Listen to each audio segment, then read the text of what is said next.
Of the deal that I've got here before hadn't been released until today. Step into the trade war room with me and we'll get some discussion about this as we go. Let's just look. Here you have. It's interesting, the signing ceremony itself. Normally, with a vice premier, it would be the USTR, Robert Lighthizer, who would signing. So it's very unusual to have a president of a country signing a trade agreement with somebody who is not technically their equal. But obviously, this was an indication that President Trump wanted to prove just what an achievement this deal was. And there you see the economic team falling in behind. Join me over here at the grocery store, and you'll see what we're talking. So China committed to buying $200 billion worth in US agricultural goods. Soybeans, which they haven't been buying as much of, poultry, eggs, pork, and the like.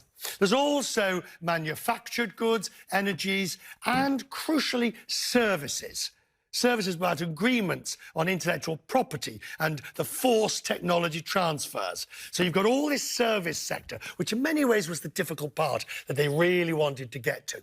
Now, as we were saying, the US will not cut the tariffs completely, only in half on $120 billion in Chinese goods. That leaves about $300 billion still tariffs. So many tariffs remain in place. What we need to understand is whether this is a mercantilist deal that just ticks some boxes, or is it truly root and branch? Claire Sebastian is here to talk about this to me. Now, you've got your copy of the deal, soon to be annotated. What do you make?